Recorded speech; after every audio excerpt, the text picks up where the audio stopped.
Oke guys, welcome back to Daily Charting with Toshi, di mana kita akan daily chart your favorite cryptocurrencies. Dan market berantakan. Kita masuk ke DCWT sesi pertama. Fokus kita akan Bitcoin dan Ethereum. Kita bisa lihat di sini ya, market ngedam 12,33% dalam 24 jam terakhir. Market cap turun ke 1,89 triliun US dollars.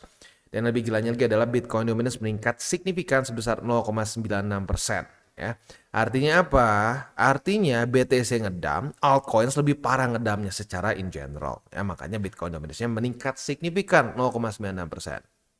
Jadi lagi-lagi kalau gua sih ya berharap para subscriber gua udah nggak kaget gitu dengan ini. Karena apa? Ya kalau kita ngomongin soal dominance gitu. Kita sedang dalam masa-masa QT. Historically saat masa-masa QT di mana balance sheet turun dan interest rate masih tinggi ya, itu akan cenderung jelek untuk altcoins. Dan lagi-lagi selama masih QT akan cenderung seperti itu ya. Nah, mungkin yang lebih parah lagi dibandingkan dengan urusan Bitcoin dominance adalah kondisi Bitcoin yang weekly close signifikan di bawah dari BSB. Dan buat lo yang sudah nonton DJWT, lagi-lagi harusnya nggak kaget ya. Dan kalau lo ingat dalam beberapa hari terakhir gue bilang, kalau sampai BSB jebol, siap-siap kita akan membuat lower low dan kemungkinan akan lebih dalam daripada 55.000 gue bilang. Dan apa yang terjadi? Voila, terjadi lagi membuat lower low. Wah gila Bang Toshi, lu kok bisa sih kayak dukun banget? Bukan kayak dukun. Lu lihat, ini sudah terjadi berkali-kali ya. Saat jebol, saat BTC gagal mempertahankan BSB. Contoh di sini. Apa yang terjadi? Lower low ya. Kita ambil contoh lagi di sini ya. Jebol. Apa yang terjadi? Lower low. Weeknya lebih rendah daripada di sini ya. Lalu kita cek lagi ke cycle sebelumnya ya. Tembus lower low ya. Cek lagi mana? Kita lihat di sini, ini sih, ini ya sini. Tembus lower low ujung-ujungnya, walaupun waktunya lama nih, tapi ujung-ujungnya lower low. Jadi apa ya? Ya kalau gue berharap sih, buat lo yang sudah nonton DCWT cukup lama, harusnya nggak kaget begitu.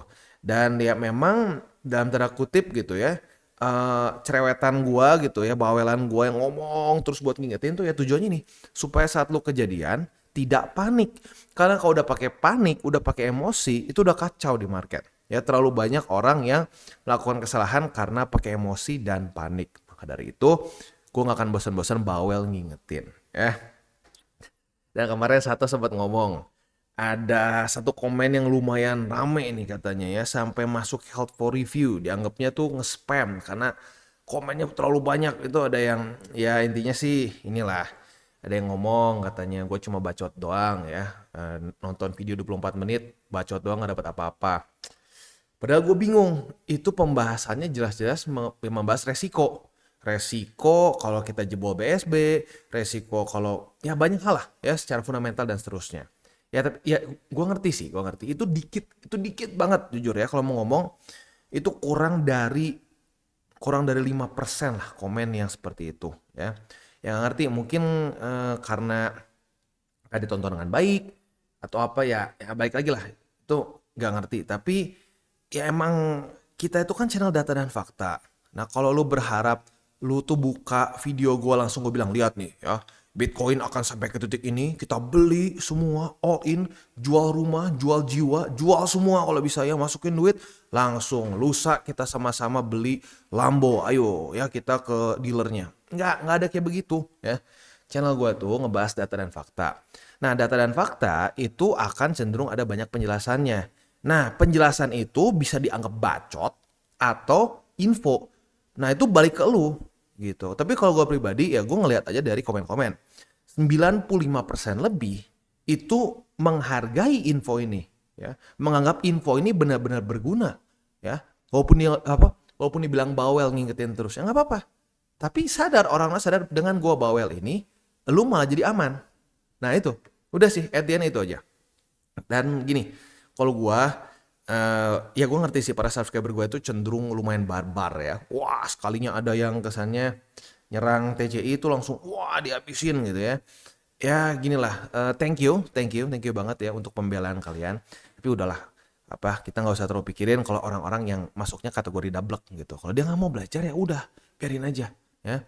Kadang-kadang the best way ya untuk menghadapi orang-orang yang ya seperti itu, yang dablek, nggak mau belajar sebenarnya gitu ya.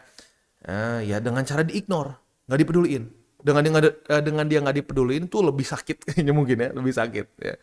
Ya jadi kayak gitu sih. Ya intinya ya ini dia, dengan gua bacotin terus ya, dengan gua apa ya, dengan gua bawelin terus kayak emak-emak gitu ya. Ya gua berharap lu nggak kaget gitu, karena gua sama sekali nggak kaget bisa seperti ini. Karena gua udah bahas berkali-kali kan. Kalau buat lu yang actually listen di DCWT, gua udah bilang berkali-kali hati-hati, kita masih bisa seperti di sini ya. Ya, masih bisa seperti di Maret 2022. Tapi di waktu bersamaan pun, kalau dia mantul, kita harus siap juga dengan potensi seperti di 2021. Ya. Nah itu, at the end of the day ya, apa yang harus take dari TCI adalah yang paling utama selain dari ya resiko dan lain-lain ya, yaitu adalah sudut pandang bahwa kita itu harus siap dengan dua skenario gitu. Skenario di mana dia bisa mantul seperti di sini nih, seperti di 2023, 2021, atau ya skenario bearishnya kayak contoh di sini, udah retest jebol. Begitu. Ya. Itu yang paling penting. Lu harus siap dengan dua arah dan ya otomatis kalau siap dengan dua arah, cara terbaiknya adalah dengan DCA begitu ya. Oke, kita lihat dulu ke news dan ini mungkin salah satu news yang di luar dari crypto industry tapi ngaruh juga dan membuat sentimen lebih buruk ya. Ya kalau buat yang penasaran banget kenapa sebenarnya trigger awal fundamentalnya adalah kemarin ya data dari US jelek ya, banyak yang jelek. Wah, merah merah merah, merah merah merah merah. Ujung-ujungnya mulai membawa market cenderung lebih bearish ya. Nah, udah gitu kita bisa lihat di sini tanggal 4 Agustus kemarin basically ya ini mulai banyak di-push nih news-news ini ya. News di mana Warren Buffett sekarang menjual setengah ya, sudah menjual setengah atau nyaris lebih tepatnya ya, nyaris setengah dari Apple stock atau saham Apple yang dia punya. Sebenarnya buat yang sudah nonton DCWT dari kapan-kapan, kita udah sempat bahas ya, Warren Buffett itu sebenarnya udah mulai jual saham dia itu dari tahun kemarin. Wah, mulai dia jual ya. Apple dan ya pokoknya berbagai macam holdings ya. Kita udah bahas kemarin-kemarin dan gue udah masukin itu sebagai salah satu resiko yang harus kita pertimbangkan. Dan gue bilang di situ ada kemungkinan si Warren Buffett ini melihat ada potensi terjadi koreksi lebih dalam. Dan bahkan Elon Musk pun ini dia komen on that ya, dia komen bahwa Warren Buffett is clearly expecting a correction, dia bilang ya. Menurut si Elon, si Warren Buffett ini uh, sedang jelas melihat bahwa akan ada ini ya, bahwa akan terjadi koreksi begitu. Ya jadi lagi-lagi sebenarnya kalau buat lu ya ini makanya ini mas sebenarnya kadang-kadang orang mungkin kalau yang cuma pengen tahu udah mau pam atau dump ini kayak bacot, kedengarannya kayak bacot nggak guna gitu. Tapi buat lu yang benar-benar pengen belajar, yang pengen tahu kenapa market bisa begini, kenapa market bisa begitu, melihat ini justru satu info berharga. Ya jadi lagi-lagi ya di mata orang satu ya inilah satu hal itu bisa menjadi sampah atau emas itu tergantung dari yang mungkin ada di otaknya ya. Ya kalau di otaknya nggak pas ya mungkin dianggapnya kayak sampah begitu ya. Oke, liquidation. Kita bisa di sini dalam 24 jam terakhir likuidasinya itu tadi seperti gue sudah bahas ya. Ini sebentar, ini kok 700. Kalau di sini totalnya 800-an, berarti 800 juta lah mungkin ya lebih tepat di sini. 800 juta USD ya ter-MC kan dalam satu hari ya. Dan 210 ribu trader terlikuidasi, bukan tutup posisi loh, terlikuidasi. Ya gua harap nggak banyak dari kita yang kena ke sini ya. Karena kalau ada sih ya pasti ada aja satu dua ya. Ya tapi gue berharap nggak terlalu banyak ya. Karena kalau sampai lu terlikuidasi artinya lu masih belum berhasil menjaga resiko gitu. Marginnya masih ya inilah masih kurang bagus lah untuk money managementnya begitu. Jadi ya jangan putus asa tapi harus belajar gitu kalau sampai lu terlikuidasi. Hati-hati gitu ya. Nah selanjutnya economic calendar. Hari ini akan keluar dua data penting. Tiga. Ada S&P Global Services PMI, ada ISM Non-Manufacturing PMI, dan juga prices. Ini semua akan keluar jam 9 kurang 15 sampai jam 9. Jadi siap-siap buat lo yang punya posisi futures dekat-dekat jam segini, pertimbangkan untuk tutup posisi kalau belum kena target TP ya. Oke, sekarang kita mungkin balik lagi ke chart ya. Untuk chart kita bisa di sini ya. Ya ini apa ya?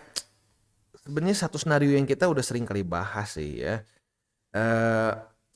Yang mungkin sedikit menyeramkan adalah euforia kemarin sebenarnya sih ya. Waktu naik ke sini tuh ya kalau gue lihat di sosmed ya cukup banyak yang kayak euforik gitu. Wah, udah nih kita bakal langsung, wah udah nih udah on track, kita lanjut lagi new all time high, new all time high. Wah. Padahal sebenarnya kalau kita mau ngomong nggak pakai BSB gitu ya, kita udah sempat bahas secara struktur ini masih bearish karena low, lower high, lower low, lower high, dan sekarang lower low lagi. Begitu. Nah cuman karena orang cuma ngelihat di sini nih 2 minggu ngepam ya, di sini ngepam 8%, di sini ngepam 12%, udah nih pasti balik.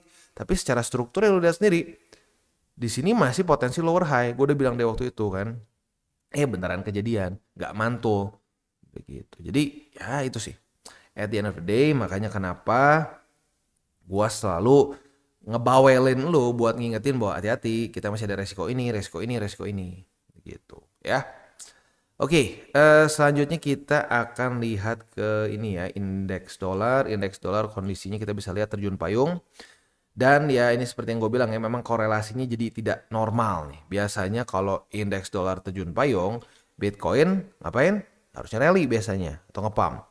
Nah tetapi karena kondisi US makin mendekati ke resesi, dan lu bisa lihat historically speaking saat Bitcoin terkena resesi atau at least inilah nggak cuma resesi tapi economic downturn kayak contoh di 2022 ya, lu bisa lihat di sini 2022 economic downturn ya yang terjadi, ya lu bisa lihat sendiri kondisi Bitcoin pun terjun payung bersama dengan indeks dolar begitu ya.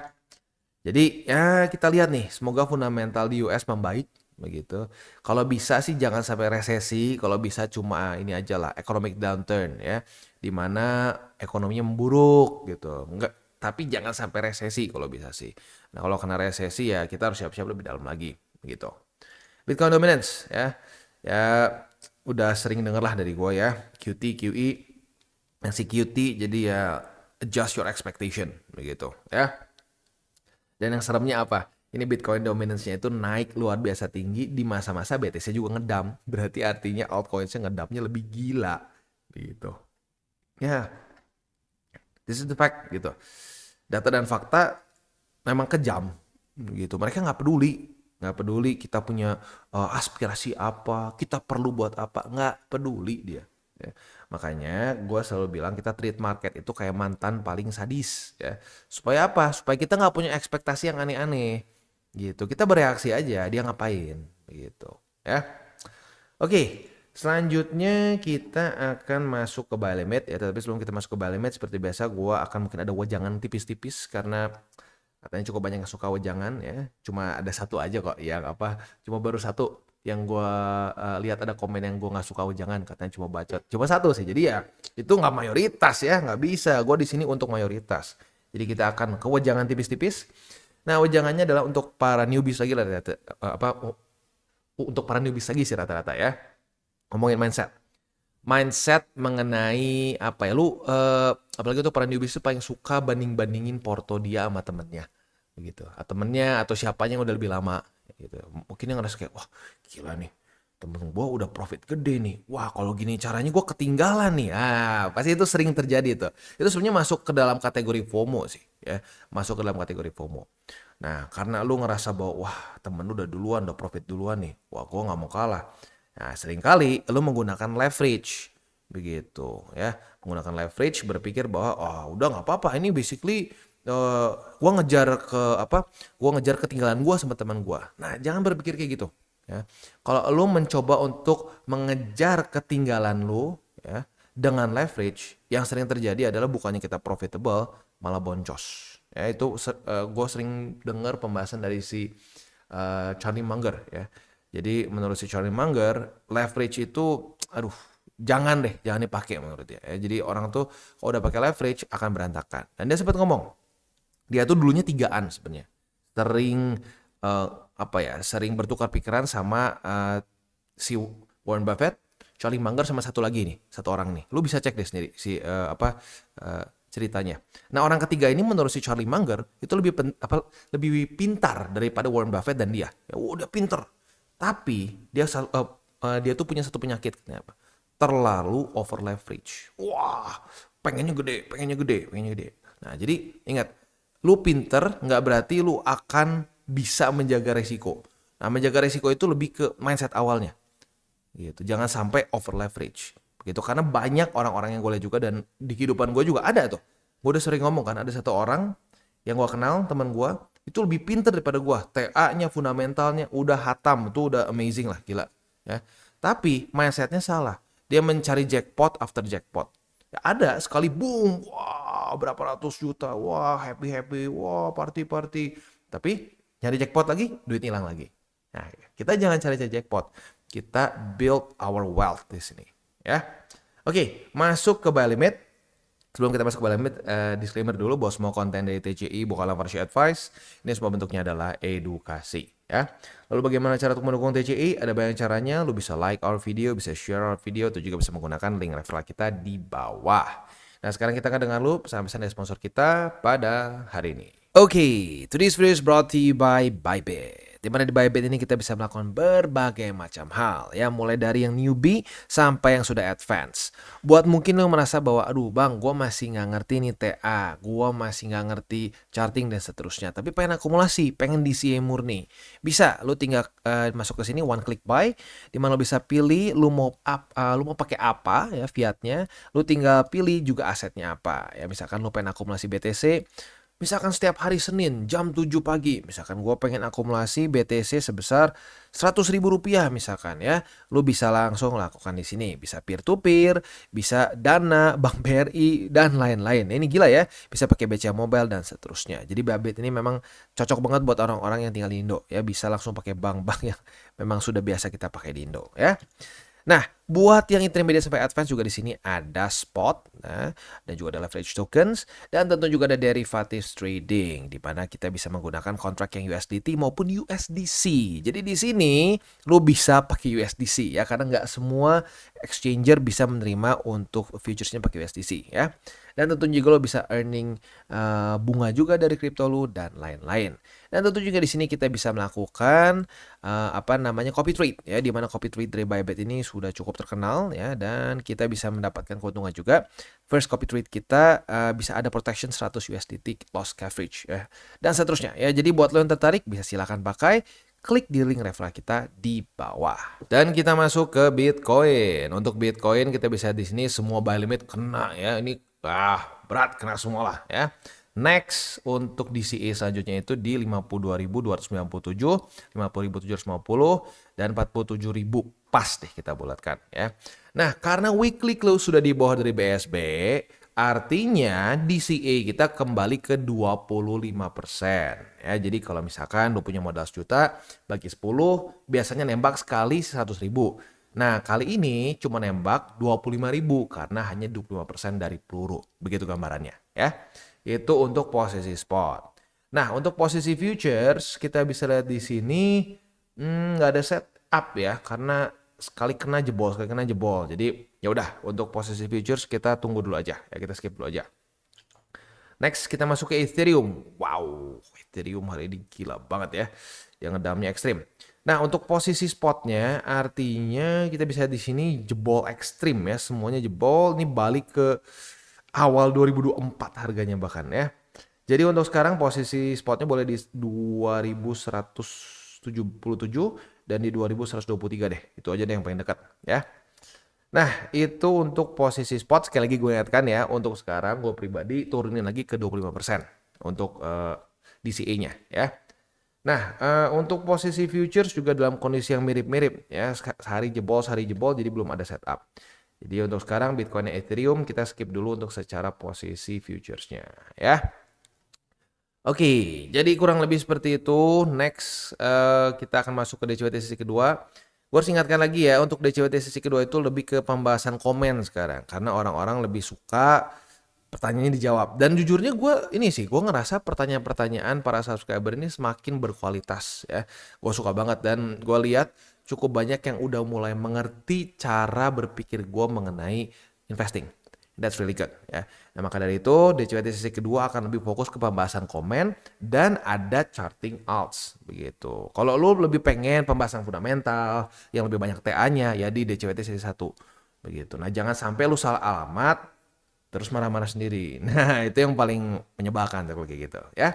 Oke, kita tutup dengan 3 golden rules. Jangan pakai uang panas, jangan over leverage, dan berpikirlah jangka panjang. Oke guys, jadi itu adalah akhir dari segmen DCWT kita pada hari ini. Dan jangan lupa bagi kalian yang merasakan manfaat dari segmen ini, jangan lupa untuk share ke teman-teman kalian. Dan apabila lu pengen mensupport channel kita, ya TCI, jangan lupa untuk menggunakan link referral kita di bawah. Nggak wajib, ya, tetapi apabila lu menggunakan link referral kita di bawah, ada macam-macam, ya, dari Bybit, Huobi, Maxi, toko kripto, dan banyak lagi, ya. Ya, walaupun nggak wajib, tapi kalau menggunakan link referral kita, lu secara langsung membantu perkembangan dari TCI. Dan satu lagi, jangan lupa juga untuk join Telegram group kita, di mana kita bisa ngobrol-ngobrol santai mengenai dunia cryptocurrency secara dua arah. So, jangan lupa untuk like, subscribe, click the bell icon, and see you on the next video.